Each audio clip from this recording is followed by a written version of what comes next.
umpisahan muna natin ito. Nakita ko lang ho ito mga kababayan kasi hindi ko masyadong tinitingnan talaga yung balita patungkol po doon sa ano, shooting sa eskuwelahan, eh. Dahil nga po sabi ko, naku ayoko ng mga ganyan lalo na't meron akong, 4 na taong gulang na pumapasok na sa eskuwela. Ayoko nung mga ganito. Kaya lang, kinakailangan po mga kababayan, eh, dahil ito po yung talagang mainit na balita sa araw na ito. Ngayon mga bossing, nakita ko itong channel ng Philippine Emergency Alert, 'no? Philippine Emergency Alert. Sabi dito, tinatanong dito, planado ang shooting sa Tacloban City? Mga kababayan, nung unang nakita ko, 'no, merong mga nagpo-post. Sabi, yun daw, dalawang suspect mga DDS, mga boss chief amo sir. Sabi ni Ma'am Chris Rose, ako rin Mark Ramos, eh, "It breaks my heart." Sabi yung dalawang ano daw ho, eh, DDS mga kababayan. Siguro ho 'no, isisingit ko lang ano, siguro mga boss chief amo sir, aalisin ko muna 'to, isisingit ko, kung saan nagmana ho dahil ang dating Pangulong Duterte biruin niyo mismo nung siya ay nung siya ay law student pa lang, merong balita o naibalita na ganito, tipong gawain niya, Sabi dito, "Law student Duterte shot Brad on campus in 72, 1972." Ito po ay binalita nung April 22, 2016. Oh, now it can be told as a graduating student of law at San Beda College, no, in Manila, 1972, presidential candidate Rodrigo Duterte figured in a shooting incident on school campus. Duterte himself told the story at a campaign rally in Iloilo City on Wednesday. Alam niyo naman po ang ating dating Pangulong Duterte, mahilig po sa mga ganyan niya, ano, merong pinatay, merong mga rektahan naman pong sinasabi at inaamin ng dating Pangulo yung mga ganyan pong, sitwasyon na mga pangyayari nung panahon ng siya ay ano, ayan yung mga bata pa siya. Sabi ni Lonely TV si Sara, utak ng kasamaan, mga student impact. Tama, kaya pati mga PBBM vlogger nagbabanata na. Professor Mark, si Chris Ulo, binanatan, si Sangkay Janjan, ay gano'n, hindi ko nakita, eh, hindi ko napansin. Pero ako mga kababayan, ayokong tignan talaga, eh, 'no, dahil nga sabi ko sa inyo meron akong 4 na taong gulang na anak ko. Pero baka yung mga bata na yun, eto yung iniidolo nila, 'no?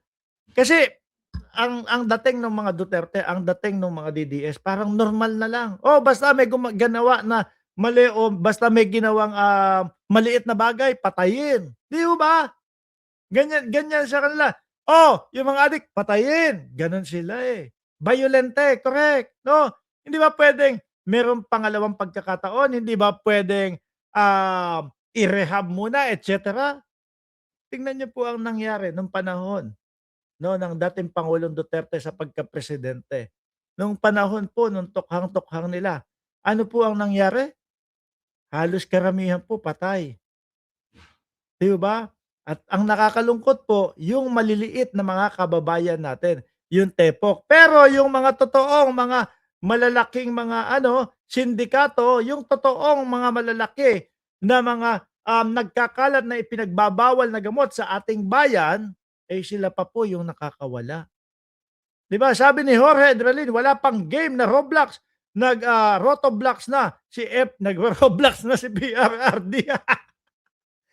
So, yung anak ko, mahilig din sa Roblox. Pero ang kagandahan sa kanya, lagi niya akong inaaya na maglaro ng Roblox. At kapagka yung mga ganyan ho, mga bossing, talagang kasi talagang meron kang maririnig na mga bad words, may mga maririnig ka na mga may makikita kang mga sasamang ginagawa doon sa Roblox, eh. Kaya ako binabantayan ko.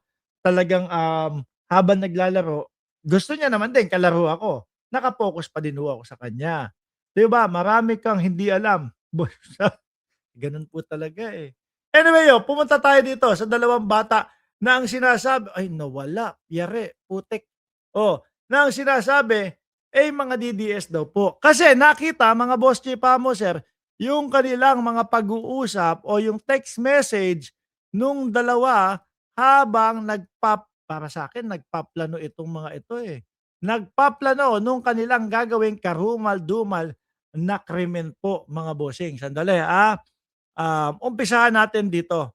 Ang sabi noong Philippine Emergency Alerts 'no, nagtatanong sila, planado ba ang shooting sa Tacloban? Kasi nga po eto yung pag-uusap nung dalawang, suspect doon. Planado, oh, sinabi ng Eastern Visayas PNP na pinagplanuhan 'no, ng isang buwan. Grabe naman yun.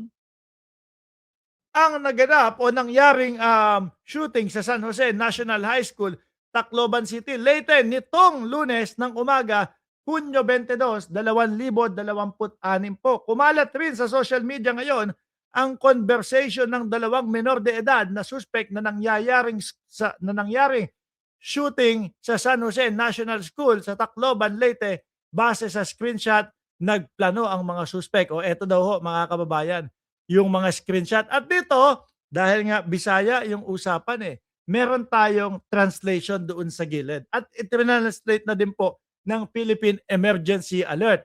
Ano daw yung mga translation at pinag-uusapan dito? Sabi dito,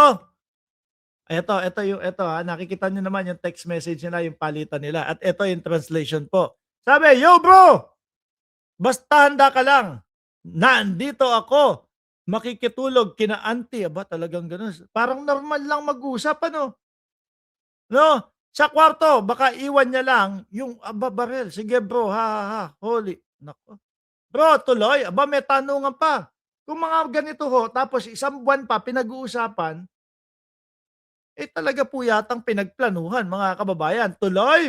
Oo, tuloy ba? Na-realize ko lang, kung mahuli tayo at mapunta sa juvenile detention, pwede tayong sumali at magpakita na nagbago aba, at alam na din nila na posible at maaari silang makulong doon sa mga gagawin nilang hakbang na shooting sa loob ng eskwelahan. Walang hiya talaga itong mga ito ano. Kasi ho mga kababayan naging kumbaga parang ginawang normal na lang din po kasi nung mga panahon nung dating presidente, yung mga ganiyang, kapag kami patayan, pag kami ganyan barilan, 'di ba?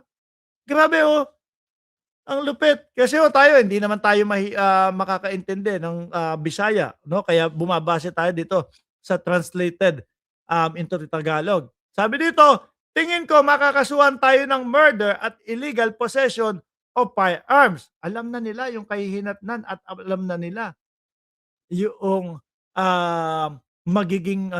magiging kaso nila. "Oh, hindi bro, ninakaw natin iyon. Hindi naman puwedeng kasuhan ang mga menor de edad." Yun pala yung pinapananggalang nila. Ano po?